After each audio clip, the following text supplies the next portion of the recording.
નામ શું કર્યું? રત્ના મિશ્રા. જાણે આજે એ છે દાદાજી બુદ્ધિઝમ મેમ્બર છે. બુદ્ધિઝમમાં બહુ માને છે. सत्संग में बैठना नहीं है थोड़ा, નહીં सत्संग करे 5-10 मिनट, इच्छा नहीं है। 10-15 मिनट बैठेंगे ना तो थोड़ा सत्संग करके पसी लइए आप। बरकाबेन जी, શું નામ કહ્યું? રત્ના. रत्ना बहन। और आपका मम्मी जी का? नूतन बहन।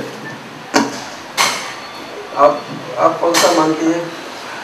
मैं तो सभी मानती हूँ। सभी महीना मतलब आप शंकर की पूजा हाँ?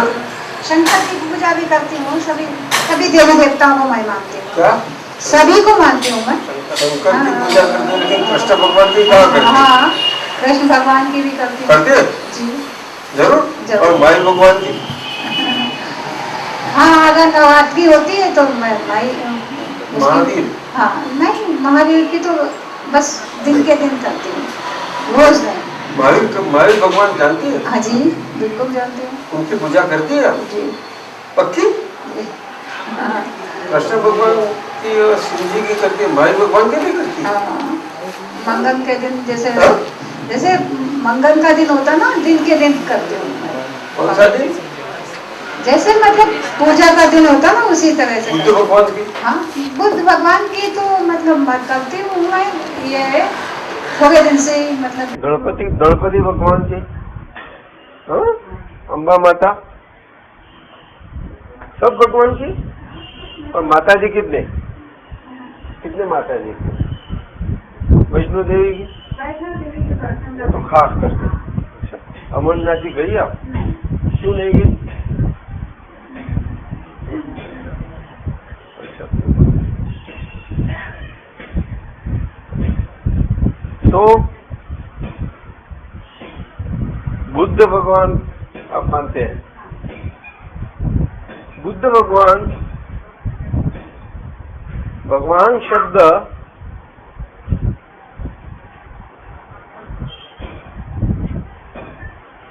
खास करके शरीर के साथ जो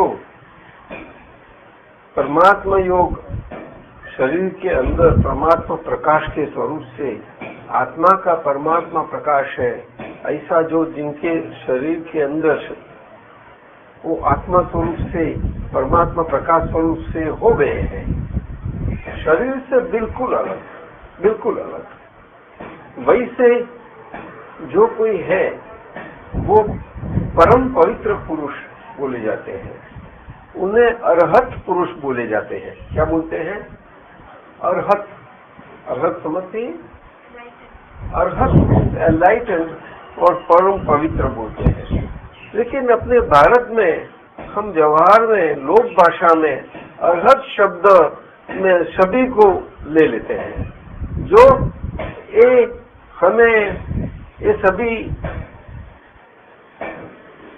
बड़े पुरुष हुए हैं, सभी का नाम अरहत में ले लेते हैं। अरहत कहीं पुरुषों के लिए ही है, जो शरीर के साथ परमात्मा प्रकाश स्वरूप से परमात्मा प्रकाश पाए हुए ऐसे है, उन्हीं के लिए ही यह शब्द है। समझ में आया? वैसे उन पुरुषों को अरहत बोलते हैं। वैसे पुरुषों के जो सबसे बड़े हैं, सभी ऐसे पुरुषों हैं, ज्यादा नंबर वो तो होते नहीं है, बहुत कम होते हैं, लेकिन वैसे पुरुषों के ऊपरी हेड सर्व से उत्तम एक ही होते हैं।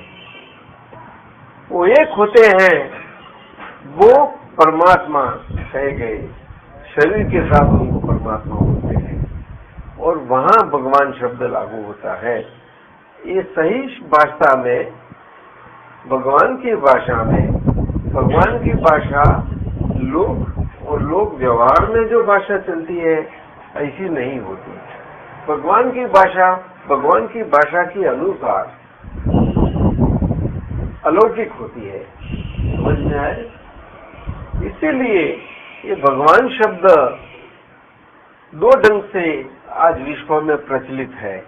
एक लौकिक व्यवहार से प्रचलित है और जिन्हें सही अर्थ में जानना है उन्हों के लिए अलौकिक अर्थ में है। अलौकिक अभी समझ में आए? तो भगवान शब्द लौकिक भाषा में सभी बड़े पुरुषों को लागू हो सकता है, वैसे बुद्ध भगवान को लागू है। समझ में आए? बुद्ध भगवान और ऐसे महान और बड़े पुरुष थे जो विचारधारा व्यक्त हुई और भारत में प्रचलित हुई, भारत के बाद प्रचलित हुई, बहुत अच्छी ढंग से प्रचलित हुई।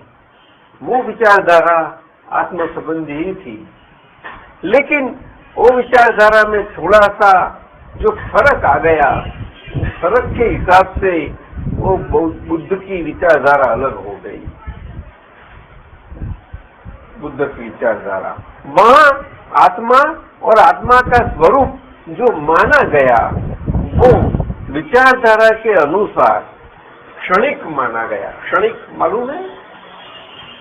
हाँ, अवस्था परिस्थितियों के अनुसार की अवस्थाएं होती है, तो अवस्था के अनुसार की जो परिस्थिति आत्मा की होती है, ऐसी अवस्था के अनुसार और परिस्थिति के अनुसार का आत्मा का स्वरूप है, वैसी आत्मा की परिस्थितियां बनती रहती है।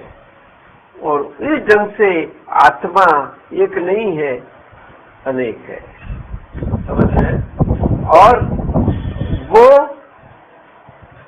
परिस्थिति के अनुसार क्षणिक है। क्षणिकतावाद आत्मा का नित्यवाद जैसा भारत के अन्य दर्शनों में है, फिलॉसफी में, और जहां भी भगवान की मान्यता है उसमें थोड़ा फर्क बुद्ध विचारधारा में इतना है। बाकी सभी व्यवस्था तो है ही, कर्म की व्यवस्था, वो सब बातें हैं वहां, तो इतना फर्क हो जाता है और कुछ है ही नहीं। और बुद्ध भगवान उनकी जो हाई उनको मानने वाले में जो उनकी एनलाइटन स्थिति थी, वो एनलाइटन स्थिति में वो स्थिति बुद्ध स्वरूप से थी। वो स्थिति ऐसी थी जहां वो शरीर के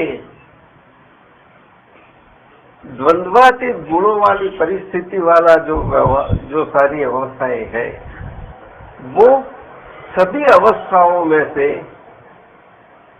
किसी प्रकार की अवस्था में न होते हुए दोनों की अवस्थाओं के बीच में है। समझ में है? वो न ये हर्ष वाली अवस्था में है, न विषाद वाली अवस्था में है। दोनों की एक भी अवस्था में वो नहीं है, लेकिन दोनों के बीच में सेंटर में जो अवस्था है वहां है।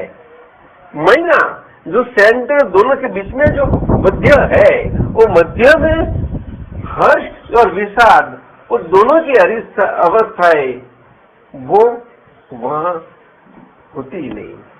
ऐसी विचारधारा होना ही, और वो अनुभव जो बनता रहता है उसको बुद्ध अवस्था बोलते हैं। ऐसी है बुद्ध की परिस्थिति, इतना है। समझ में आया? तो ये अंतिम ध्येय है बुद्ध विचारधारा का, अंतिम ध्येय। वैसे ही भारत की अन्य दर्शनों में ये जो वेदांत और उनके हिसाब से सांख्य वगैरह, मीमांसा वगैरह, जो सारे उनके 6 प्रकार के दर्शन बन गए, फिलोसॉफीज बन गई, वो सभी फिलोसॉफी में ऐसा है। 3 फिलोसॉफी ऐसी है जो ईश्वर को मान्य करने वाली, 3 फिलोसॉफी ऐसी है जो ईश्वर को न मान्य करते हुए तुम खुद ही ईश्वर पद प्राप्त कर सके। अलग अलग प्रकार से है, अलग अलग प्रकार से। लेकिन कर्म की व्यवस्था हर एक फिलोसॉफी में है। बुद्ध की फिलोसॉफी में कर्म की व्यवस्था है सभी जगह। ये भारत की अद्भुत देन है। समझ में आया? इतनी बात है। और महावीर और बुद्ध भगवान वो 2500 से थोड़े ज्यादा साल के आगे समकालीन थे, कॉन्टेम्परेरी थे। महावीर वय में बड़े थे, बुद्ध पीछे थोड़े सालों के बाद थे। इतना फर्क हो गया, इतना फर्क, समझे? और दोनों उत्तर भारत के कोई राज्य की सीमाओं में से थे। महावीर बिहार में से थे, बुद्ध मेरे ख्याल से उत्तर प्रदेश वाले राज्य में से थे। ऐसा कुछ है, इसकी परिस्थिति है। तो ऐसा बनता रहता है। और दोनों अपनी जो सुख की परिस्थिति, जो जीवन की सभी परिस्थितियों की असरों से अलग और वो असर में न आवे इस प्रकार की आनंद, मुदिता, अपनी प्रकार की उसकी पीछे लगे थे। और अलग अलग उनकी रीत धारा, विचारधारा थी। वितराग भगवान जो बोलते हैं वो महावीर भगवान की विचारधारा थी। और बुद्ध की वही विचारधारा थी, उसमें फर्क नहीं था। शुरू में ऐसे ही मार्ग पर थे, लेकिन बीच में वो मध्यम मार्ग पर आ गए।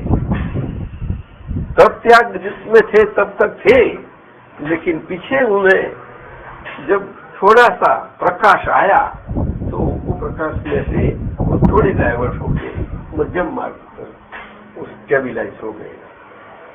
नहीं तो प्रगति पर ही थे, वो आगे थे, वो वितरागता के मार्ग पर ही थे।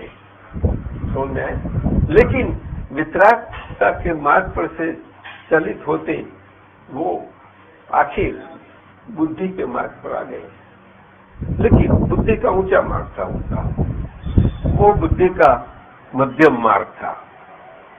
बड़ा अच्छा मार्ग, ऐसी बात हो गई। और महावीर भगवान का वितरागता का मार्ग था। महीना राग द्वेष जो मुख्य शत्रु है, वो अपने ही शत्रु अपने अंदर ही है। और वो शत्रु के ऊपर विजय पाना उनके लिए उन्हें लगाया अंदर से। और सभी को यही संदेशा दिया, सभी युवान वर्गों को,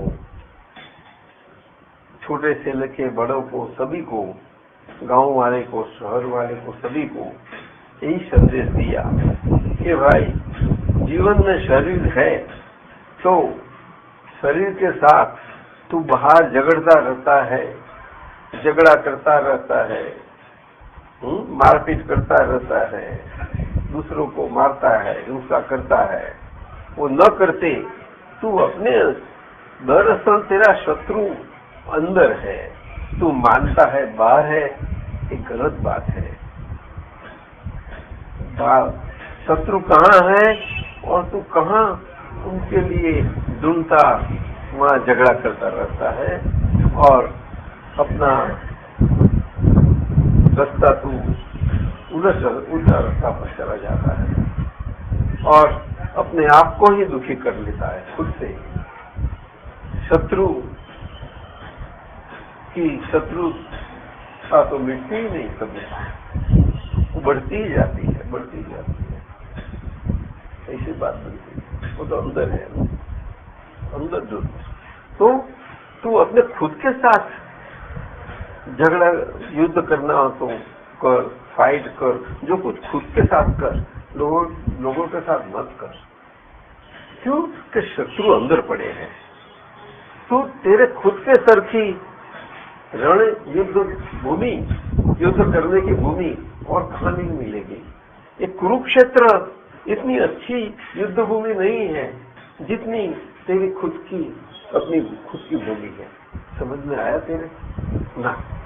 सच्ची बता रहे, पसंद पड़ेगी ये बात, काम में लगेगी तो अब जाओ।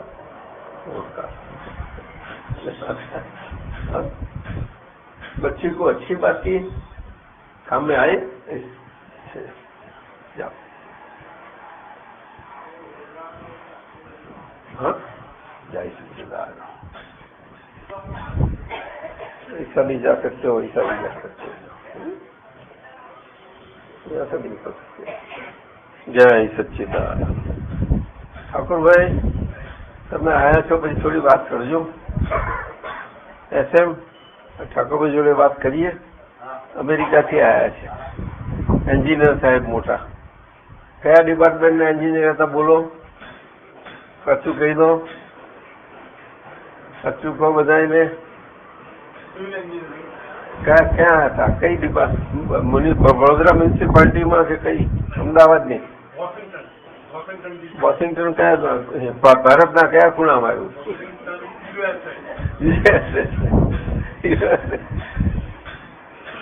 વોશિંગ્ટન યુએસએ ક્યાં આવ્યું? વેસ્ટમાં કે ઈસ્ટમાં? ઈસ્ટ કોસ્ટ પર, વેસ્ટ કોસ્ટ પર બોલે છે ને? ઈસ્ટ કોસ્ટ પર વોશિંગ્ટન આવ્યું? એ તો જ્યોર્જ બુશ સાહેબ રહેશે ત્યાં જ। ત્યાં તમે એન્જિનિયર હતા? શું વાત કરતા છો? સારા એન્જિનિયર હતા। શામાં? કયા ડિપાર્ટમેન્ટમાં? એટલે શું કરવાનું?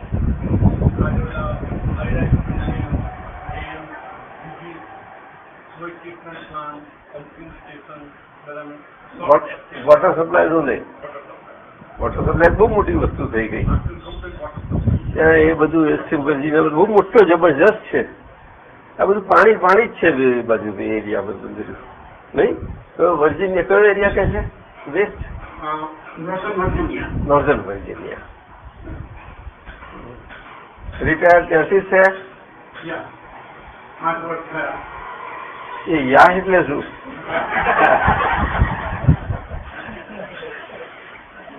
એનો અર્થ શું?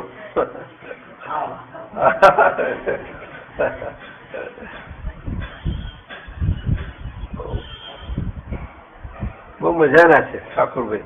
મને પહેલા મળ્યા ત્યારે એમને આ કેટલું સુંદર ગમી ગયું હતું। અમારા નવેમ્બર 2, 1991 તે મારા તે વખત સત્સંગ થયો, એમને એટલો બધો ગમી ગયો હતો।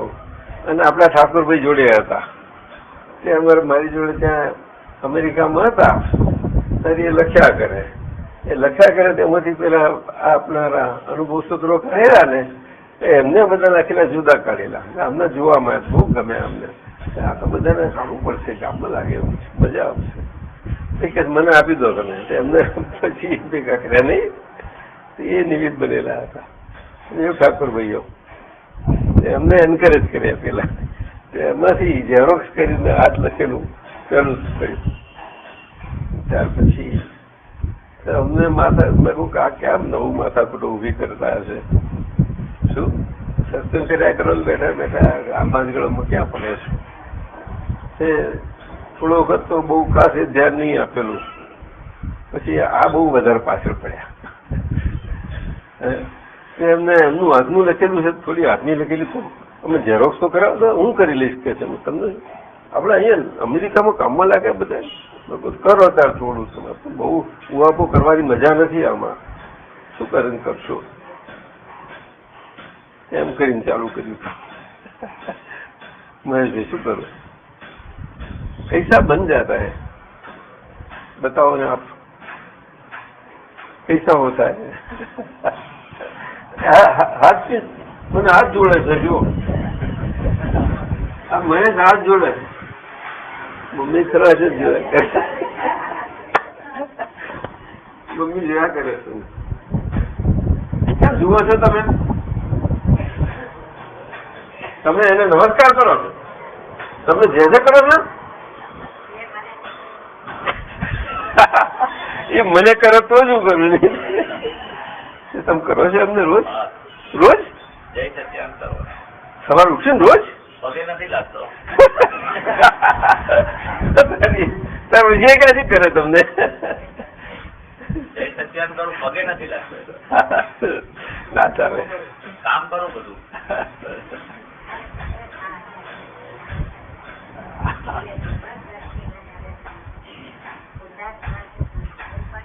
બહુ મજાના મમ્મી કે ખરેખર નસીબદાર છો તમે. એટલે આવું વાત છે. તો આપણે આ એક સૂત્રો પછી તો ઠાકોરભાઈ અહીંયા પહેલું છાપ્યું એમ કરીને ચાલુ થઈ ગયું અહીંયાથી ભારત આવીને એમાંનું આ 18 થઈ ગયા આજ સુધીમાં. ઠાકોરભાઈ તમને ખબર પડી હશે ને, તમે ભેગા તો થતા હશે, મળતા હશે નહીં? અમેરિકા મળે છે? અચ્છા, તો બરોબર છે. 18મું છે એમાં જે થોડા 4-5 છે લઈએ આપણે વાત કરીએ. નમો વિતરાગાય, દાદા ભગવાનના અસીમ જય જયકારો. ટાઈમ છે થોડો? ઓમ રીમ દાદા ભગવાન સર્વજ્ઞ શરણમ ગચ્છામિ. કૃપા કરી નીચે આપેલા પ્રગટ અનુભવ જ્ઞાન સૂત્રો વિગતવાર સમજાવવા પ્રાર્થના સાથે નમ્ર વિનંતી છે. પહેલું, શ્રેણી 18, સૂત્ર 129. દર્શનીય એટલે અંદરના નિર્મળ દર્શન સાથે જે આખો વિહારી છે તે દિવ્ય વિહારી સ્વરૂપે આખો વિહાર કરતો રહે એ દર્શનીય બની જાય છે. આપણે દર્શનીય કહે છે ને, કેવા મોટા દર્શનીય પુરુષ છે, દર્શન કરવા યોગ્ય, દર્શન કરવા જેવા. ટેકનિકલ શબ્દ છે દર્શનીય એટલે દર્શન કરવા યોગ્ય. એટલે આપણે પવિત્ર સાથેના આપણે વાત કરીએ છીએ ને, એવું છે. પ્રકાશભાઈ કઈ ગયા? સારું, બેસો. એટલે એના દર્શનીય શબ્દો કહે છે ઠાકોરભાઈ. દર્શનીય એટલે અંદરના નિર્મળ દર્શન સાથે જે આખો વિહારી છે તે દિવ્ય વિહારી સ્વરૂપે આખો વિહાર કરતો રહે. દિવ્ય વિહારી સ્વરૂપે આખો વિહાર કરતો રહે એ દર્શનીય બની જાય છે.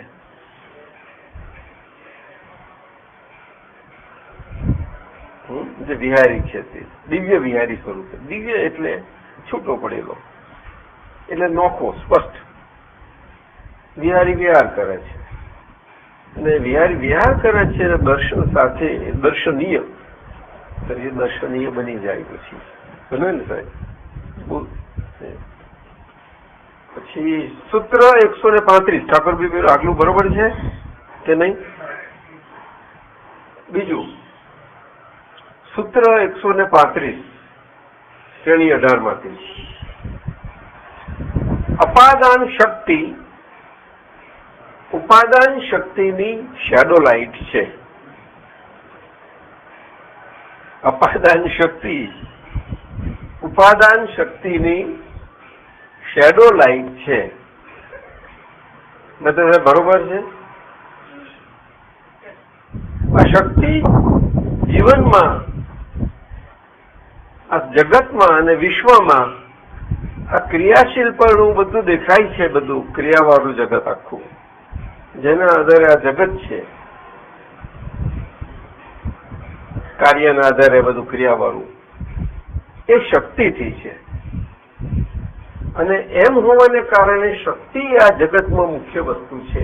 અને જીવનમાં એ શક્તિ અને શક્તિ સંબંધીનું આખું આપણી જે સમજ અને એના માટે આપણે એની પાછળ લાગેલા રહીએ છીએ એ બધું જ એની પાછળ રહસ્ય રહેલું છે. શક્તિ સમજાયું? બહુ સુંદર છે. હવે આ શક્તિ એ શબ્દ ખરેખર આ વિશ્વ આપણે તો જાણીએ છીએ કે જડ અને ચેતનનો સંયોગ છે અને એમાં ચેતનની હાજરી વગર આ જડ શક્તિ સાથે હોવું સચેતન જેવું ભાસતું જીવતા સ્વરૂપે હોઈ શકે નહીં, જીવતા સ્વરૂપે નહીં હોય. અને એવા જીવતા સ્વરૂપે હોય નહીં તો આ વિશ્વ આવું વિશ્વ સ્વરૂપે નહીં હોય, જો ના હોય, બધું બેકાર હોય, આવું રળિયામણું ના હોય. તો જળ અને ચેતનના સંયોગમાં અને એમાં શક્તિ મુખ્ય છે. તો શક્તિ મૂળ કયા ભાગે, એમાં સૂત્ર છે. તો ઉપાદાન શક્તિ એ ચેતનને લાગુ પડે છે. શું કહ્યું? એટલે મૂળ શક્તિનો સ્ત્રોત એટલે સોર્સ, ઓરિજિનલ હોવો જ ઘટે. એ કારણ કે હાજરી હોય તો મૂળ સોર્સ હોય તો આવું જગત, આવું રળિયામણું કાયમનું પરપેચ્યુઅલ અનાદિ અનંત સ્વરૂપે હોઈ શકે નહીં. તો હોઈ શકે નહીં કોઈ દિવસ આવી રીતે હોઈ શકે નહીં, તો ના હોય. સમજાયું? એવો મૂળ સ્ત્રોત હોવો જ ઘટે કે જે પરપેચ્યુઅલ છે, અનાદિ છે, અનંત છે. સમજાયું ને? ઇનડિસ્ટ્રક્ટિબલ છે. અને જેના આધારે આ જડ ચેતન સ્વરૂપ આવું શક્તિના, અપાદાન શક્તિના સ્ત્રોત સ્વરૂપે આ વિશ્વ, આખું વિશ્વ સ્વરૂપે છે. નહીં તો ના હોઈ શકે. એટલે આ શેડોલાઇટ કહ્યું. એટલે આના પરથી બધા દર્શનો ખુલ્લા થયા બધા. એટલે આ શંકરાચાર્યજી એને ભ્રાંતિ કહી, વેદાંત મને આ બધા માયા કહી, અવિદ્યા કહી. દરેક જાત જાતના દર્શનો જુદા જુદા સ્વરૂપે બધું કહ્યું છે. ખ્યાલ આવે ને? જુદી જુદી વાતો થઈ છે બધી. અને અક્રમ વિજ્ઞાનમાં એ વૈજ્ઞાનિક રીતે, કારણ કે વિજ્ઞાનનો યુગ આવ્યો છે અત્યારે. કયો? વિજ્ઞાનનો યુગ. અને વિજ્ઞાનના યુગ પહેલા જયારે જીવનની જરૂરિયાતો થોડામાં સંતોષે જાય એવી રીતે આંતરિક સંતોષ પણ એવા જીવનો હતા બધા, એમાં શ્રદ્ધા ને એનાથી ચાલતું હતું, ત્યારે એવું જરૂર નથી આવા બધાની. તો તે પ્રકારેનું હતું. આજે વિજ્ઞાનના યુગમાં એવું ચાલે એવું નથી. એટલે આજે બુદ્ધિબેન આજે એમના પ્રકાશથી બહુ ચમકેલા બન્યા છે, બહુ ચમકદાર બન્યા છે, ફર્સ્ટ ક્લાસ. પેલું ચપ્પાની ધાર કરવા વાળું ચપ્પુ ધાર કર્યા પણ એના જેવા મસેજ પેલા આવતા હતા ને, એવું આ ધાર ખરું નહીં? જાત જાતની ધાર હોય ને બધાની. બધા એ જ ધાર કર્યા કરે છે ને. નતા સાહેબ એવું જ નહીં? સવાર સાંજ એની જ ધાર કર્યા કરીએ છીએ ને. અધવરી સાહેબ કઈ ગયા?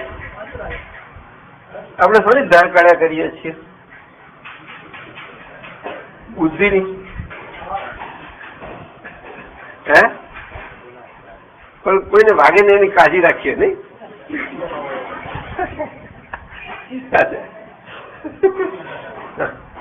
આપણે જાતે વાગી જાય છે ને.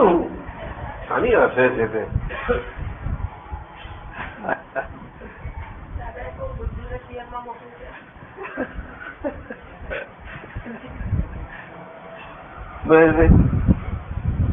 જાતને વાગે ને કાળજી રાખવી છે ને. ખબર નથી પડતી જાતે વાગે તો ખ્યાલ નથી આવતો કે મમ્મી સાંભળે છે નથી સાંભળતા ઓછું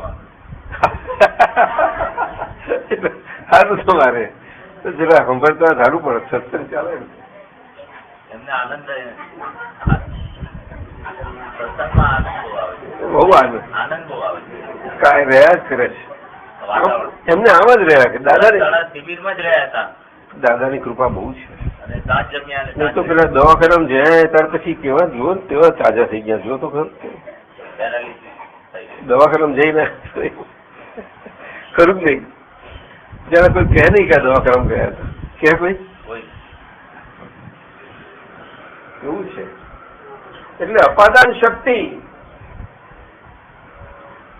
શક્તિ એ બુદ્ધિની શક્તિ છે. સમજાયું? એ ઉપાદાન શક્તિનો શેડો લાઈટ છે. એટલે શેડો લાઈટ તો જરા વધારે ઝાંખો આમ તેમ હોય એટલે ધાર તો કાઢવી જ પડે ને પછી એને. ખરું જ નહીં? એટલે એવું છે. પછી સૂત્ર નંબર 144 શ્રેણી 18 કોઈ પણ જીવનના પ્રસંગમાં આપણને જો પોતાપણું પિનપોઈન્ટ થઈ ગયું તો આપણે બહુ પુણ્યશાળી ગણાઈએ. કોઈ પણ જીવનના પ્રસંગમાં આપણી અંદર જે જીવનમાં રોજ બરોજ જે બધા પ્રસંગો બન્યા કરતા હોય, બધા કોઈ પણ પ્રસંગો, કોઈ પણ પ્રકારનો પ્રસંગ, એમાં પોતાપણું પિનપોઈન્ટ થઈ ગયું તે વખતે, અને જયારે ટેસ્ટિંગના ટાઈમે પોતાપણું પિનપોઈન્ટ થયું, પોતાપણું પકડેલું છે. હવે તો જેમ ખરેખર ચોર પકડેલું નામ હોય એવું હોય તેના જેવું. પોતાપણું પિનપોઈન્ટ થઈ ગયું તો આપણે બહુ પુરુષારી ગણીએ. તે વખત ખરો પુણ્યનો ઉદય કહેવાય. તે વખતે આપણું પુણ્યાનું બહુ મજાનું તારે સમજીએ કે આ સ્વાદ છે, જવું પડે ખબર. આ તો સમજવા માટે છે. લક્ષણો અંદર આપણને સ્વાદ આવ્યો છે, એની કમાણી થઈ છે ખરી. શુદ્ધાત્માનો ચોપડો ભર્યો છે ખરો. શુદ્ધાત્માનો ચોપડો એટલે પુણ્યનો ચોપડો. સમજાયું ને? એટલે કે શુદ્ધાત્માના ખાતાવાળો ચોપડો. પુણ્યનો ચોપડો એટલે શુદ્ધાત્માના ખાતાનો ચોપડો જ કહેવાય. ડોક્ટર સાહેબ, આપને શું લાગે છે? આ બધું એવું સમજાય? આપને શું લાગે? શુદ્ધાત્માના ખાતાનો ચોપડો એ બધું પુણ્ય. કોઈ જગ્યાએ ચક્રવર્તી રાજા થાય તો શુદ્ધાત્માના ચોપડે થાય, તો કે કોઈ ચક્રવર્તી જે નરકે ગયા કોઈ થાય છે તે શું? એવી રીતે નહીં જોવાનું. પુણ્યના પ્રકારમાં આપણે જે પુણ્યનો પ્રકાર કે જે પ્રકારે કરીને આપણે મુક્તિ પામ્યા અને અક્રમ માર્ગમાં, શું કહ્યું? અક્રમ માર્ગમાં કે જ્યાં આગળ આપણે પુણ્ય બધા દિવાળું કરાયા હોય એવા ત્યાં બધા પુણ્યો છે. બધા કેવા? બધા ઓવરડ્રાફ્ટ વાળા, શિલક વાળા, કોઈને કેશ લિક્વિડિટી વાળા કોઈ બહુ ઓછા જોવા મળે. મેં તો મળે હે? ના મળે. પૂરતું જ હોય. પૂછીને આપતા ભાઈ, પૂછીને હાલ ને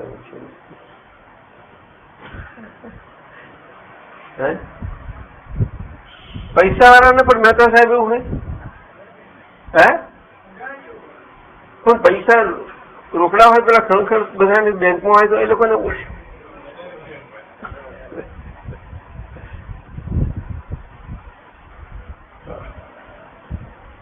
સંતોષ વાળાનું શું હોય?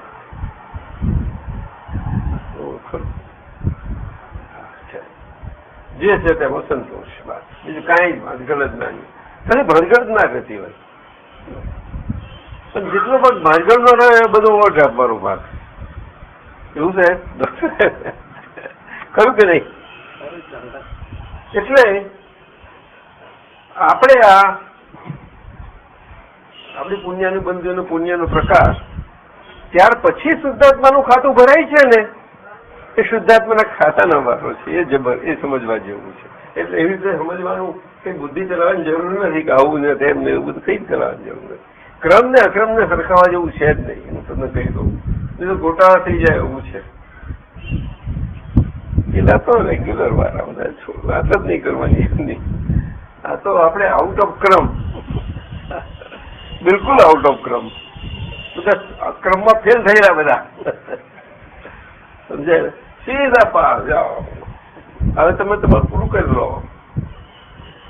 તમને 5 ચઢાવીને અંકુર મોકલી દીધા. હવે તમે તમારું પેપર લખી લો. તમે જોઈને લખો હોય ગમે તમે પેપર પૂરું કરી નાખો. આખું તમને ઘણી રીતે પેપર પૂરું કરો પછી આ તમને શું ભાનગડ છે? તમને પરીક્ષાઓમાં ચોપડીઓ કે ના લેશો, જાઓ, ચોરી ના કરશો, આમ તેમ એવું કશું કરવાનું કહ્યું. કોઈ કન્ડિશન મૂકી નથી. તમને મૂકી જ કઈ સાચું કોને ડાફોડિયા અમારે શું આમ તેમ કરશે એવું કશું કહ્યું નથી. અને ખાલી 5 આજ્ઞા પાડજો કે બસ નીકળી જાઓ. પાસ કર્યા પછી બી પેપર નથી લખવું એની બંધ કરશે. એટલે જો લખવાનું તો આંખો બંધ કરી લખ્યા નહીં કરતો. અરે આપું છું.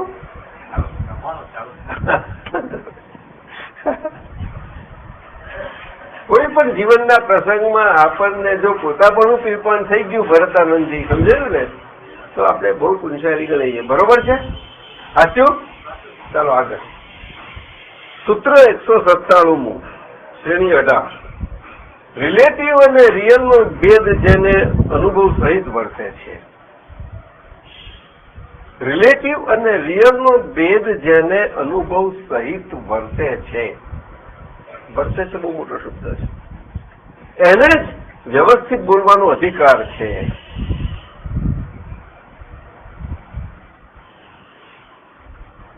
દાદા સાહેબ બહુ ગંભીર છે. રિલેટિવ અને રિયલનો ભેદ જેને અનુભવ સહિત વર્તે છે એને જ વ્યવસ્થિત બોલવાનો અધિકાર છે. આ બહુ મોટું ગંભીર છે સૂત્ર. વ્યવસ્થિતની આજ્ઞા એ સબ્જેક્ટિવ એક્સપ્રેશન છે જ નહીં. ગંભીરમાં ગંભીર પાંચેય આજ્ઞાની ક્રક્સ સ્વરૂપ જે આજ્ઞા આખી કે વ્યવસ્થિત શક્તિ કરતા છે. એટલે આપણને જે આગળના અભ્યાસને કારણે આજે એ જ અભ્યાસ પોતાપણા સ્વરૂપે એ ડિસ્ચાર્જ અભ્યાસ સ્વરૂપ આપણને અંતરાય સ્વરૂપે જે કામ કરતો રહ્યા કરે છે, ત્યાં સુધી આ વ્યવસ્થિતની આજ્ઞા એ સબ્જેક્ટિવ એક્સપ્રેશન છે જ નહીં અને ક્રક્સ આજ્ઞા છે કે વ્યવસ્થિત શક્તિ જ કરતા છે. એ સાયન્ટિફિક સર્કમસ્ટન્શિયલ એવિડન્સ છે. સાયન્ટિફિક એટલે આપણે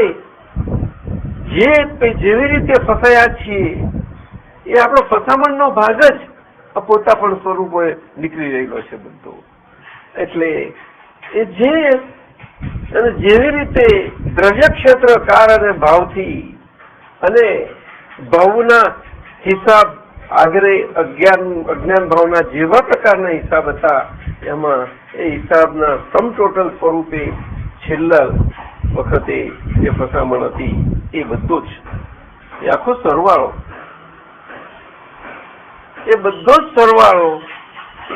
આખો અધ્યાસ સ્વરૂપે આજે ડિસ્ચાર્જ આપણને ભાવમાં પણ વ્યવસ્થિત શક્તિ જ કરતા છે એવું રખાવે આજ્ઞા પ્રમાણથી. એના માટે એક્સપ્રેશન સબ્જેક્ટિવ નથી. ફક્ત સમજણમાં જ રહેવું ઘટે. કારણ કે પેલું પોતાપણું એ સમજણમાં નહીં રહેવા દે આપણને અને એક્સપ્રેશનમાં લાવી દેશે. મંત્ર સાહેબ સમજાય છે? આ બહુ ઝીણી વાત અને બહુ આવી ચેતવણી દાદાએ આપેલી જ છે બધી. એ છોડશે નહીં.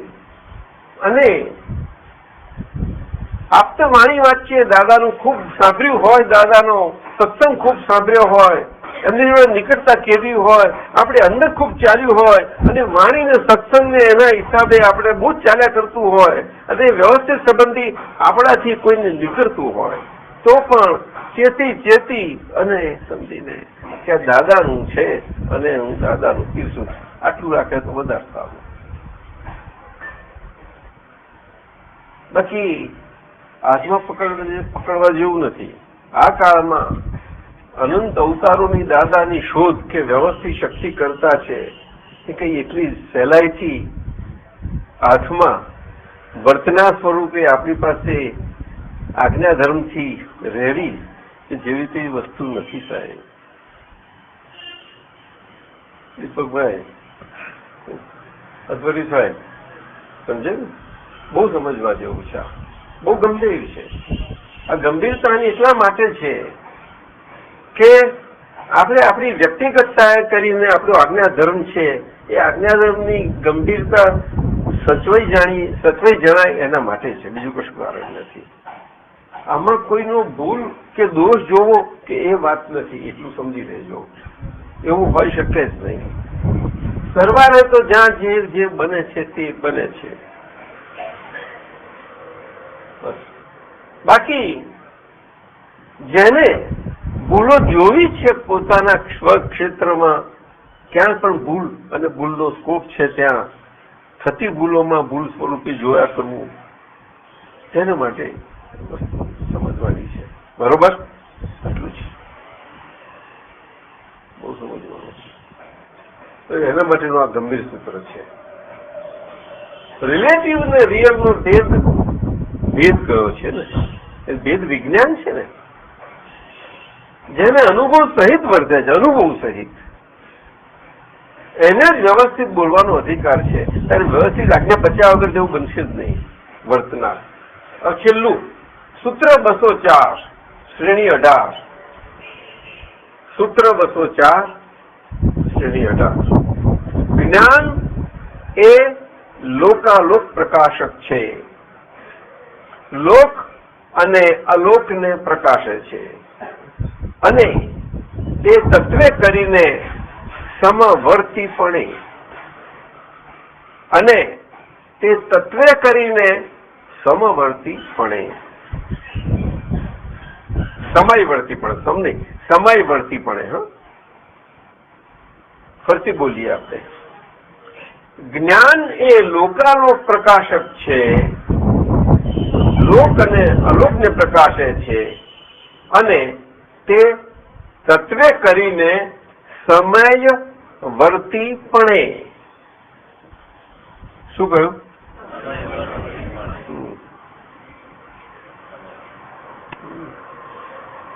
સમયવર્તી પ્રમાણ છે ને એનું, લોકાલોક પ્રકાશનું તો સમયવર્તીપણું. એટલે સમયસાર જે કહ્યું છે ને આપણે, શુદ્ધાત્મા જે પ્રાપ્ત થયો તે સમયસાર સ્વરૂપ શુદ્ધાત્મા આપણને પ્રાપ્ત થયો. એ સમય સ્વરૂપ શુદ્ધાત્મા પ્રાપ્ત થયો. હવે આજ્ઞા ધર્મે કરીને એ સમયસાર સ્વરૂપ શુદ્ધાત્માનું સમયસાર સ્વરૂપ એ લોકાલોક પ્રકાશક સ્વરૂપ છે. સમજ્યું ને? અનંત ક્રિયાઓને જાણવામાં પરિણમેલી અનંતી અવસ્થાઓમાં હું સંપૂર્ણ શુદ્ધ છું, સર્વાંગ શુદ્ધ છું. સમજાયું? આ બધું જ છે, આ બધા જ્ઞાન વાક્યો છે બધા. સ્થૂળતમથી સૂક્ષ્મતમ સુધીની તમામ સંસારી અવસ્થાઓનું જ્ઞાતા દ્રષ્ટા માત્ર છું. ટંકોત્કીર્ણ છું, આનંદ સ્વરૂપ છું. લોક અને અલોક બંનેને પ્રકાશે છે. અલોક એટલે જે મટીરિયલ વિશ્વનો ભાગ છે, આખો યુનિવર્સલ મટીરિયલ પાર્ટ, એ આખો મટીરિયલ પાર્ટ બધા જ સ્વરૂપે બધી જ રીતે આવી ગયો, એ અલોક ભાગ છે આખો. પણ એ મટીરિયલ ભાગ એની નેચરાલિટી એ કરીને, અદ્વૈત સાહેબ કેવો નેચરાલિટી એ કરીને, એટલે એના તત્વો એ કરીને, તત્વો એ એટલે એની તત્વો અને તત્વોની પરપેચ્યુઅલિટી એ કરીને, એ આખું અલોકનું સ્વરૂપ છે. અલોકનું અરે લોકનું અને અલોક એટલે આ લોકમાં મટીરિયલ પાર્ટ સિવાય નું, અલોકમાં જ્યાં મટીરિયલ નથી પરંતુ તત્વ સ્વરૂપ ફક્ત મટીરિયલ સ્વરૂપ ખાલી સ્પેસ છે અને ચેતન શુદ્ધાત્માઓ છે. આ બે જ, એ આખું અલોક સ્વરૂપ. તો અલગ સ્વરૂપ એ છે, લોક અને અલોક બે રીતે. આમાં આપણે અલોકમાં સ્પેસ તરીકે સમજી શકીએ. સ્પેસમાં બધા બીજા મટીરિયલ આવતા નથી, કોઈ એકલી સ્પેસ હોય છે. અને લોકમાં સ્પેસ અને બીજા 4 પેલા મટીરિયલ આવી જાય છે, એટલે કુલ 5. એમાંથી એનો લોક અને અલોક, સ્પેસ અને સિદ્ધાત્માઓ, એ અલોક.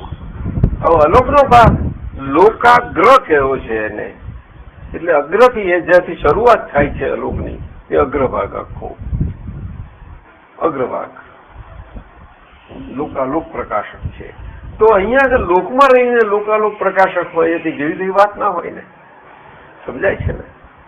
અહીંયા લોકમાં રહીને અને સિદ્ધ ભગવંતોને અવ્યાબાદ સુખ ખુલ્લું થયા પછી ત્યારે પણ આ જ કામ હોય છે ને, છેલ્લામાં છેલ્લું પોતાના અનંત સુખમય સ્વભાવે કરીને સુખમય સ્વભાવમાં જ અને એ સુખમય સ્વભાવમાં જે મેઇન પ્રમુખ સ્વભાવ છે તે તો જ્ઞાતા અને દ્રષ્ટા સ્વભાવે એમાં જ્ઞેયના દ્રશ્યો કંઈ હોતા નથી, એમાં સ્પેસ એટલી જ છે. સમજાયું?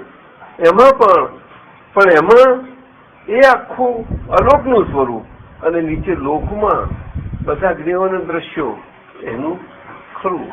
એટલે બેવ રીતે એ તો વસ્તુ કામ કરે જ છે, બેવ રીતે, પણ પોતાના અવ્યાબાદ સુખ સાથે કમ્પ્લીટ કર્યો. જયારે કેવળ જ્ઞાન દશામાં એ અવ્યાબાદ સુખનું હોવાપણું શરીરના ખોખાના હાજરીને કારણે એટલું મર્યાદિતપણે છે, એટલું જ છે ફરક, બસ એટલું હોય. અને પેલું અમર્યાદ